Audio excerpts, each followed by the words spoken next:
Hydrogen ion सांद्रण व pH मान, या कह सकते हैं पीएच मापक्रम। किसी भी विलयन की अम्लीयता अथवा क्षारीयता बताने के लिए हम हाइड्रोजन आयन सांद्रण का ही मेजरमेंट करते हैं, मापन करते हैं, और उसी के अनुसार हम पीएच मान बताते हैं, पीएच मापक्रम बताते हैं। तो आज का हमारा टॉपिक है हाइड्रोजन आयन सांद्रण या पीएच मान या पीएच मापक्रम। मैं हूं जितेंद्र कुमार और आप देख रहे हैं ओनली विज्ञान विद जितेंद्र कुमार। तो आइए शुरू करते हैं हाइड्रोजन आयन सांद्रण व पीएच मान।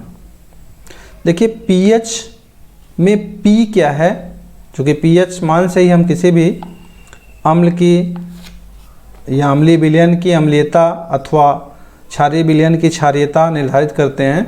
तो इस पीएच में पी क्या है, देखिए पी वास्तव में जर्मन भाषा में पोटेंज से लिया गया, पोटेंज, जिसका अर्थ है पावर, शक्ति। इसका मीनिंग है, पोटेंज का मीनिंग है शक्ति, यानी विलयन की शक्ति कर सकते हैं या शक्ति का मापक्रम कर सकते हैं कि कोई भी विलयन कितना जो है पावरफुल है, कितना शक्तिशाली है, या कहिए कितना अम्लीय है अथवा कितना क्षारीय है।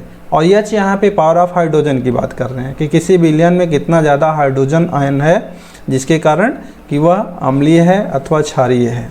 हाइड्रोजन आयन अगर कम होगा किसी भी विलयन में तो जनरल सी बात है वो क्षारीय हो जाएगा, और अगर हाइड्रोजन आयन अधिक होगा तो वह अम्लीय हो जाएगा।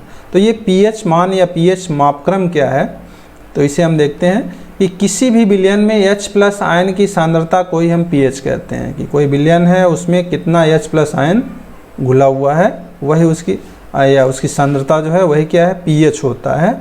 यह H+ आयन की सांद्रता के ऋणात्मक लघुगणक के बराबर होता है।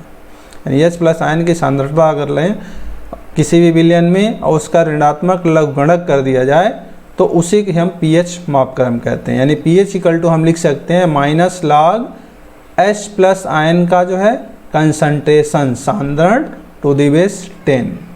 देखिए यहाँ पे ये ब्रैकेट लगाया गया है, ऐसे H+ आयन के पास ये ऐसे ब्रैकेट लगाया गया। इस ब्रैकेट का मतलब ही होता है सांद्रण, केमिस्ट्री की बात कर रहे हैं, यानी कि ये जो ब्रैकेट लगा दिया गया है H+ के दोनों तरफ से ऐसे स्क्वायर ब्रैकेट जो दिख रहा है, इसका मतलब है कि इसका सांद्रण, किसका, H+ आयन का सांद्रण कितना जो है ये कंसंट्रेट है, कितना कंसंट्रेशन है किसी भी विलयन में, कितना वो घुला हुआ है। या इसे लिख सकते हैं log 1/H+ आयन का सांद्रण टू द बेस 10। तो ये है पीएच। वास्तव में इसे सोरेनसन ने बताया था। तो सोरेनसन के अनुसार हाइड्रोजन आयनों के मोल प्रति लीटर में सांद्रण के ऋणात्मक लघुगणक को पीएच कह सकते हैं। सोरेनसन ने बताया कि हाइड्रोजन आयनों के मोल प्रति लीटर में सांद्रण के ऋणात्मक लघुगणक को पीएच कहते हैं, या दूसरे शब्दों में हाइड्रोजन आयनों के मोल प्रति लीटर में सांद्रण के व्युत्क्रम में लघुगणक को पीएच कहते हैं। यानी पीएच इक्वल टू -log, ये देखिए लिखा हुआ जो पहले बताए थे। या इस संबंध को हम ऐसे भी लिख सकते हैं कि H+ आयन का सांद्रण इक्वल टू 10⁻⁻ pH। ये पीएच वैल्यू वाली बात है, पीएच ये जो है 10⁻⁻ pH लिखा हुआ है। यानी H+ आयन का सांद्रण इक्वल टू 10⁻⁻ pH।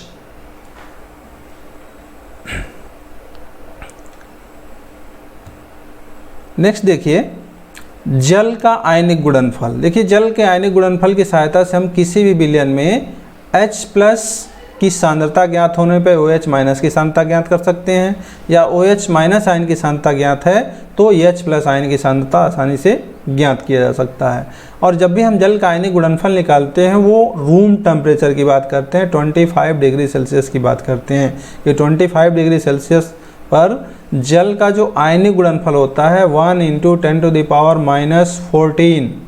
इसको याद रखेंगे, जल का जो आयनिक गुणनफल होता है यानी H+ आयन और OH- आयन का जो गुणनफल होता है 1 × 10⁻14 होता है। ये जल का आयनिक गुणनफल है। अब इसमें से अगर किसी भी जैसे OH- आयन की अगर सांद्रता हमें पता है कि कितना सांद्र है, उस विलयन में कितना घुला हुआ है, तो चूंकि आयनिक गुणनफल 1 × 10⁻14 है तो इसका अगर मान पता है, ये पता है, तो हम H+ आयन का भी सांद्रण पता कर सकते हैं।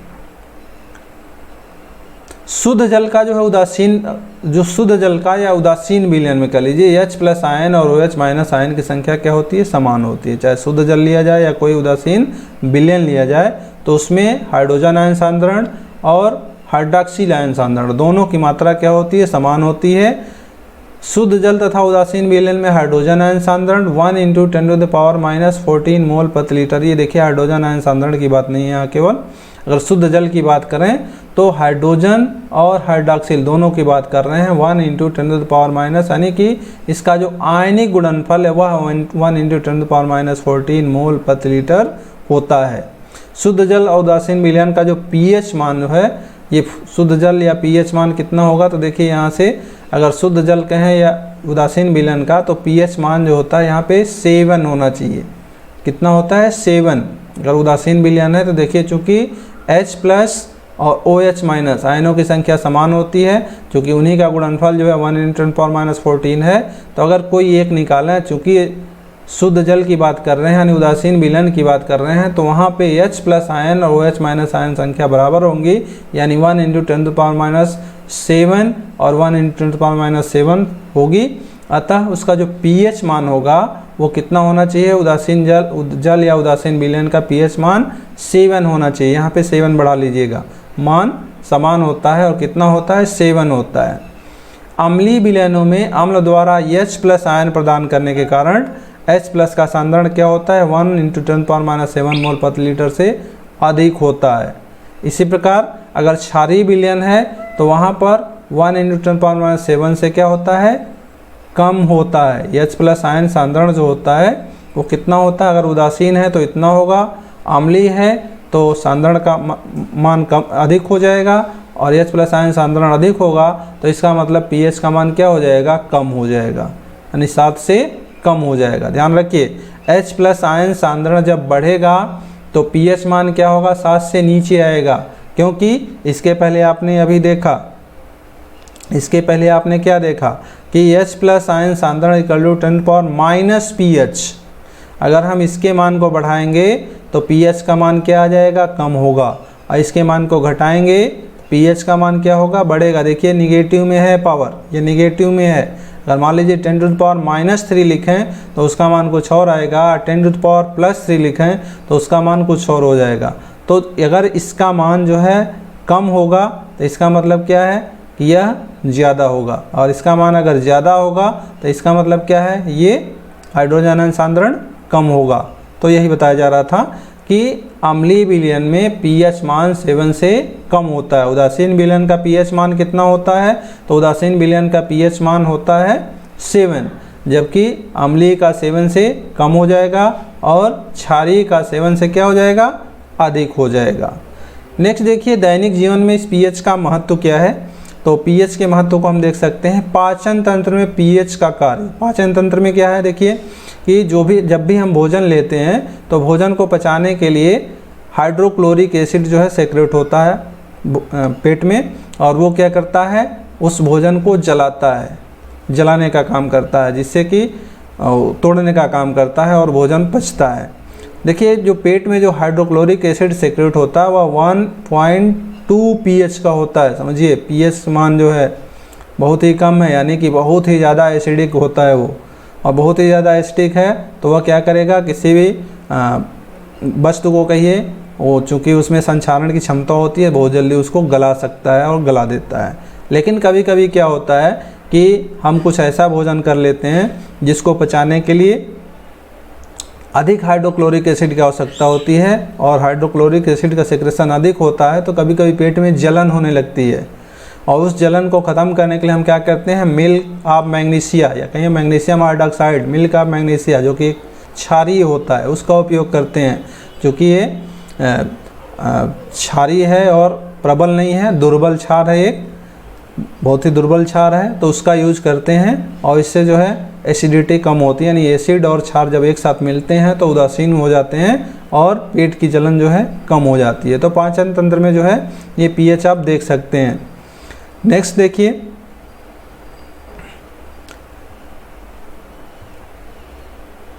pH परिवर्तन के कारण दंत क्षय। जब भी हम भोजन करते हैं तो कभी कभी क्या होता है कि भोजन जो है दांतों में चिपके रह जाते हैं, और उसको पचाने के लिए जो हाइड्रोक्लोरिक एसिड का सेक्रेशन होता है या जो अम्ल का सेक्रेशन होता है, वो अम्ल क्या करता है, उस जो है दांत में चिपके हुए भोजन को गलाता है। और उसके साथ साथ क्या होता है कि जो हमारे दांत के जो ऊपरी परत है, जो हमारे दांत का ऊपरी परत है, जिसे हम कैल्शियम फास्फेट का जो बना होता है, वो भी क्या होता है, गलने लगता है, झड़ने लगता है। तो इसके कारण क्या होता है कि हमारे दांत में जो है क्षरण, दंत क्षय होने लगता है, दांत जो है ऊपरी परत जो है छूटने लगते हैं और पानी पीने पर या कुछ भी ऐसा खाने पर ठंडा गर्म लगने लगता है। तो इस पीएच परिवर्तन के कारण ये होता है। इसीलिए कहा जाता है कि जब भी आप भोजन करें तो भोजन करने के पश्चात अच्छी तरह से मुंह को साफ करें, कुल्ला कर लें, ताकि कोई भी भोजन उसमें चिपका ना रहे और उसे जो है गलाने के लिए अधिक जो है एसिड का जो सेक्रेशन ना हो।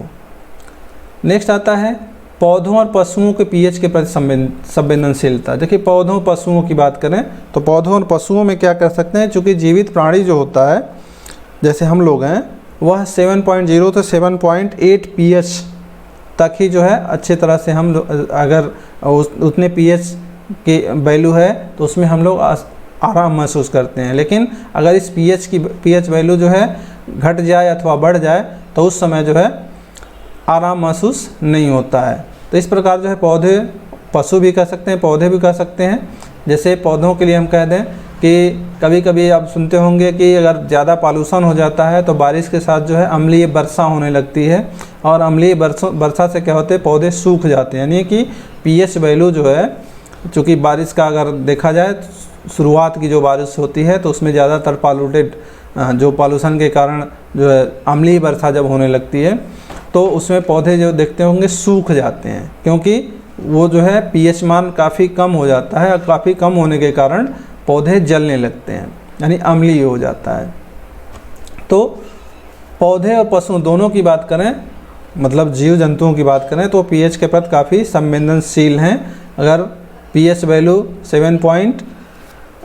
7.0 से लेकर 7.8 के बीच है तो उस समय जो है हम लोग सुखपूर्वक कार्य कर सकते हैं। लेकिन अगर इससे ज़्यादा कम अगर होता है तो उस स्थिति में हमारा क्या होता है कि प्रॉब्लम महसूस होने लगती है। ऐसे ही देखिए पौधों और जंतुओं द्वारा अपने शरीर में उत्पन्न रसायनों द्वारा आत्मरक्षा, कि कभी कभी क्या होता है, जैसे देखिए एक बिच्छू बूटी होती है, नेटल पौधा, इसमें कांटेदार कांटे लगे होते हैं, छोटे छोटे कांटे होते हैं, और अगर कोई उनको नुकसान पहुंचाना चाहता है या कहीं किसी के हाथ में अगर लग गया तो कांटे से जो है मेथनोइक एसिड, SCOOH, मेथनोइक अम्ल कह सकते हैं, इसे कहते हैं फार्मिक एसिड, मेथनोइक अम्ल। तो वो मेथनोइक अम्ल उसमें सेक्रेशन होता है और बहुत ही दर्दनाक होता है। कह लीजिए कि अगर हाथ में चुभ जाए तो उस समय जो है, चूँकि ये क्या है, अम्ल है, मेथनोइक अम्ल, तो यह अम्ल क्या करेगा, चूँकि इसका जो है पीएच वैल्यू क्या होगा, पीएच वैल्यू 7 से कम होगा। पीएच वैल्यू 7 से कम होने का मतलब क्या है कि हमारे लिए हार्मफुल होगा। तो कभी कभी जो हाथ में अगर गड़ जाता है, लग जाता है उसके आसपास, तो हम क्या करते हैं, उस समय दर्द महसूस होता है। तो ये जो पौधे हैं वो अपने आत्मरक्षा के लिए, कि उनको कोई तोड़े ना, तो उससे बचने के लिए ये मेथनोइक अम्ल अपने कांटों में लगाए हुए होते हैं, मतलब उत्पन्न किए रहते हैं। ऐसे चींटी का डंक देखिए, चींटी जब काट लेती है तो चींटी काटने पर भी क्या होता है, चूँकि ये मेथनोइक अम्ल होता है, तो आप देखते होंगे जहाँ पे काटती है वहाँ पे सूजन हो जाती है। तो इस तरह से क्या है कि अगर उसके पास ना हो तो कोई भी उसे मार सकता है, लेकिन चींटियों को मारने से पहले आदमी सोचता है कि काट लेगी, ऐसा हो जाएगा, इसलिए उससे दूर रहो। तो पौधों और जंतुओं में भी क्या होता है कि ये रसायन जो उत्पन्न होते हैं, और इसके कारण क्या होता है कि वो अपनी रक्षा कर सकते हैं। इसी प्रकार अगर देखा जाए तो मधुमक्खी का डंक भी क्या है, एक अम्ल छोड़ता है, और जिससे जो है तेज़ दर्द होता है।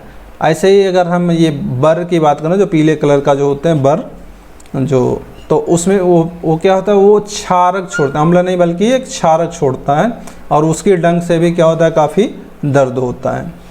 तो ये पौधों और जंतुओं में भी ये उत्पन्न रसायन जो है अपनी रक्षा के लिए वो रखे रहते हैं, कि ताकि अगर कोई उसे नुकसान पहुंचा रहा है तो उनको थोड़ा सा दर्द देके और अपने जो है भाग जाए वहाँ से। तो इस प्रकार ये रहा पूरा पीएच वैल्यू या कि ये पीएच मान या पीएच मापक्रम क्या होता है, फिर हाइड्रोजन आयन ये सांद्रण के बारे में आपने देखा।